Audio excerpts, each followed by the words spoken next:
நமது படைகள் இருக்கும் இடம். எதிரிகளின் விமான தளம்.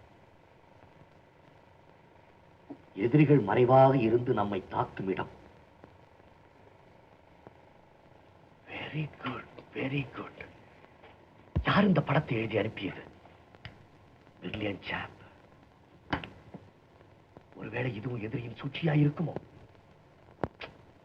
எதுவா இருந்தாலும் கவலை இல்லை. I will take the risk.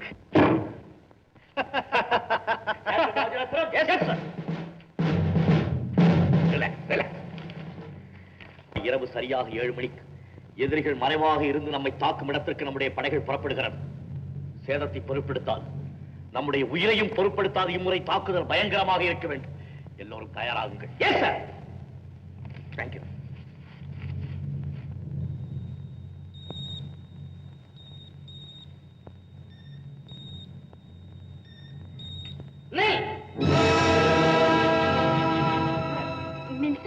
எங்க போயிருந்த?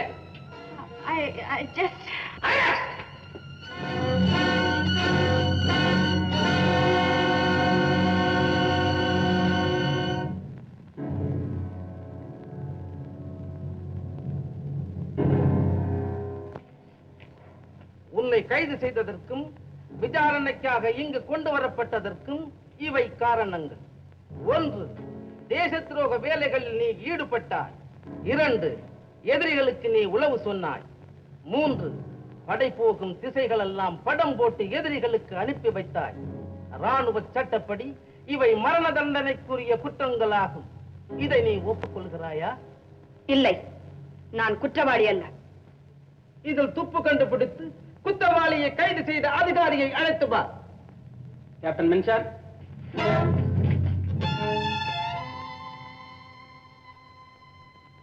இந்த விசாரணையில் உமது சாட்சியம் கோரப்படுகிறது. முற்றும் தெளிவாகவும் முழுக்க முழுக்க உண்மையையும் நான் இதில் கூறப்போகிறேன். மேன்மை தங்கிய ராணுவ மன்றம் என் வார்த்தைகளை நிச்சயமாக நம்பலாம். சீனப்படைகளின் நடமாட்டங்கள் பற்றி இந்திய சேனைகளுக்கு யாரோ உளவு சொல்வதாக நான் சந்தேகப்பட்டேன். செய்தி அறிவிப்பு இயந்திரம் மூலம் அடிக்கடி எதிரிகளுக்கு செய்திகளும் போய்கொண்டிருந்தன. இரவு நேரங்களில் கடும் பனியையும் பொருட்படுத்தாது ஒரு கரிய உருவம் அங்குமிங்கும் நடமாடுவதை நான் பலமுறை கண்டிருக்கிறேன். கண்ணுக்கு தெரிந்த உருவம் கைகளுக்கு பிடிபடாமலே இருந்தது. அந்த உருவத்துக்குரிய உளவாளி இதோ நிறுத்தப்பட்டிருக்கும் பெண். சாட்சி சொன்னது முழுக்க உனக்கு புரிந்ததா? புரிகின்ற பாஷையில் தான் இருந்தது. படம் வரைந்தது உண்மை. வேவு பார்த்தது உண்மை. சீனத்துக்கு எதிரான நடவடிக்கையில் ஈடுபட்டது உண்மை. இது தேச துரோகம். இல்லை. நீ சீனத்து பிரஜை. இல்லை. நீ சீனனை மாண்டாய். மறைக்கவில்லை. அதன்படி நீ சீனாவை தாயகமாக ஒப்புக்கொண்டாய். இல்லை. இன்னுமா குற்றங்களை ஏற்க மறுக்கிறாய்? இவை குற்றங்கள் அல்ல, தேச விசுவாசம். சொந்த பூமிக்கு செய்ய வேண்டிய கடமை. ராஜதந்திரங்களில் ஒன்று. நான் இந்திய தாயின் வயிற்றிலேயே பிறந்தேன். இந்திய பெண்ணாகவே வளர்ந்தேன். இந்திய மகளாகவே வாழ்ந்தேன். இந்திய பெண்ணாகவே மடிவேன். மடிவதே முடிவு என்று முடிவு கட்டி விட்டாயா? அறிந்தே தொடங்கினேன் இந்த பணியை. மரணத்தை பற்றிய நினைவில்லாமல் இதில் நான் ஈடுபடவில்லை. சாவு என்றும் வரும். அது சமரிலே வரும் என்றால் சரித்திரத்தில் எழுதப்படும். சாவு என்பது வாழ்வின் முடிவு. வாழ்வு என்பது சாவு மணாளரை. அவரை நினைந்தேனா இந்த நெஞ்சத்தில் ஒரு முறையாவது, அணைந்தேனா அந்த மஞ்சத்தில் ஒரு தரமாவது. நம்பிக்கையை பெற்றேன். நாய் போல் நடித்தேன். எங்கள் நாட்டின் மீது படையெடுத்த வஞ்சகர்களை, அனைத்த கையையே முறித்து போட்ட ஆக்கிரமிப்பாளர்களை, பாரத படை கடலலை போல் வந்து மோதுகின்ற நேரத்தில் ஆவை ஒருத்தி துணை புரிந்தாள். அவள் காட்டிய வீரம், நடத்திய சாகசம் இமயமலை போல் என்றும் அழியாதது என்று எதிர்காலம் பேசுமோர் புகழுக்கு ஆசைப்பட்டேன். புகழனின் உயிரும் கொடுப்போம், பையனின் உலகே கிடைத்தாலும் நெருங்கோம். எங்கள் ரத்தத்தில் எங்கள் மூதாதையரின் ஒவ்வொரு சரித்திரமும் ஓடிக்கொண்டிருக்கிறது. எங்கள் கரங்களில் எங்கள் முன்னோர்கள் கொடுத்து போன வீரம் விளையாடுவதும் ஒரு கலை என்று நான் ஏமாற்றினேன். ஏமாறுவதும் ஒரு நிலை என்று நீங்கள் ஏமாந்தீர்கள். ஏமாற்றத்தால் நீங்கள் அழியப் போகிறீர்கள். அகப்பட்டுக் கொண்டதால் நான் அழியப் போகிறேன். நாங்கள் இப்படியே போகிறோம். கேப்டன், நடக்க போகும் பயங்கர தாக்குதலில் யார் பிழைப்பர் யார் இறப்பர் என்று சொல்ல முடியாது. உங்களுக்கு களைப்பு ஏற்படும் போதெல்லாம் நமது தாய்நாட்டை நினைத்துக் கொள்ளுங்கள். Good luck. Thank you sir. பலமே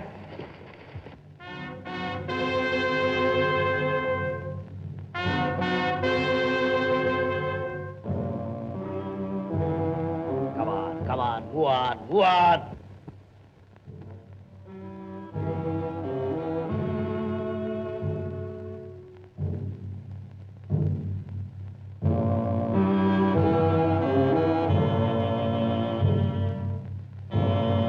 Attention! Ready!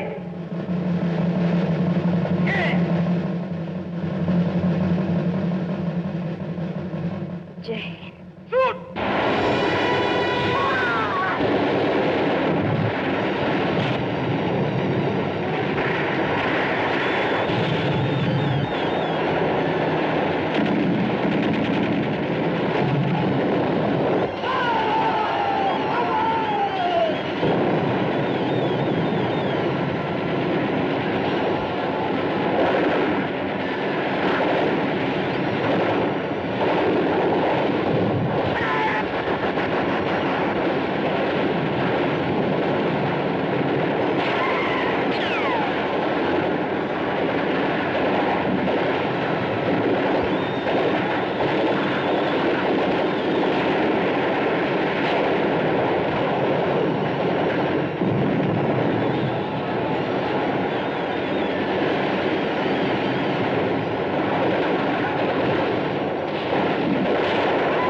Major Kumar, the great hero Chalabas.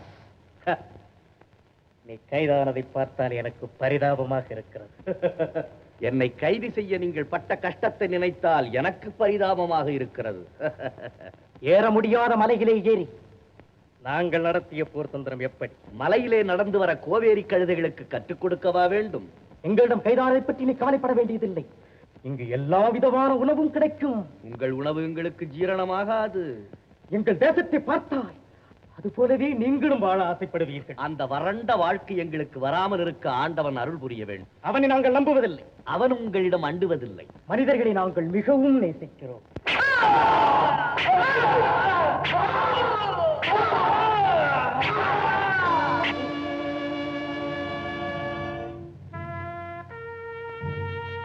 இதுதான் நீங்கள் மனிதர்களை நேசிக்கும் அழகா? நீங்கள் மனிதர்களை விரும்பவில்லை, அவர்கள் ரத்தத்தை விரும்புகிறீர்கள். மிருகங்கள் எவ்வளவு வேலை செய்யுமோ அந்த அளவிற்கு மனிதர்களும் செய்தாக வேண்டும். ஆனால் உனக்கு மட்டும் விதிவிலக்கு. நீ மேஜர். உன்னை எப்படி நடத்த வேண்டும் என்று விரும்புகிறாய்? யுத்த கைதிகள் அனைவரையும் ஒரே மாதிரியாகவும் ஒழுங்காகவும் நடத்த வேண்டும் என்பதுதான் சர்வதேச சட்டம். சர்வம் சட்டம், சர்வமும் நாங்களே. அந்த சட்டத்தை நாங்கள் மதிக்க வேண்டியதும் இல்லை, சர்வதேச சபையிலும் நாங்கள் இல்லை. தெரியும், உங்களை குளிப்பாட்டி அங்கே கொண்டு போய் வைக்க நாங்களும் அரும்பாடுபட்டோம். தேவையில்லை. ஆசியா முழுவதும் எங்கள் கொடி பறக்கப் போகிறது. ஆஹா, எவ்வளவு துடிப்பு, என்ன ஆசை! ஆசியா முழுவதும் உங்கள் கொடி. அறிவுகட்ட மிருகங்கள் ஒரு கண்டத்தையே அடிமையாக்க நினைக்கிறது. எங்கள் உடலிலே ஒரு துளி ரத்தம் இருக்கும் வரை எங்கள் இடத்திலே ஒரு அங்குலத்தை கூட நீங்கள் தொட முடியாது. நாங்கள் நினைத்தான் நீங்களே நாசமாவீர்கள். உனக்கு நான் மரியாதை கொடுத்தது தவறு. யார் உன்னிடம் கேட்டது? திமிர் பிடித்தவன். என்ன உன் ஆவேசம், என்ன உன் பேசவை?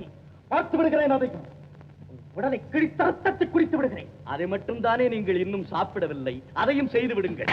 40 கோடி உயிர்கள் இருக்கிறோம். இதற்காக 20 கோடியை பலி கொடுக்க நாங்கள் தயங்க மாட்டோம். மண்டி வளர்ந்த எங்கள் சுதந்திர ஜனநாயகத்தை நீங்கள் பறித்து விட முடியாது. நாகரிகமிக்க ஆங்கிலேயரையே விரட்டி விரட்டி அடித்திருக்கிறோம். நீங்களும் மாத்திரம் நாகரிகமற்ற மிருகங்கள்.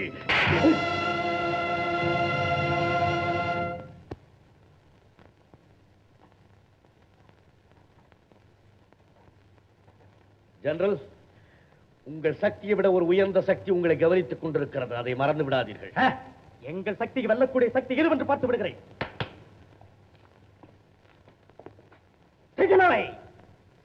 Brown dogs, yellow monkeys.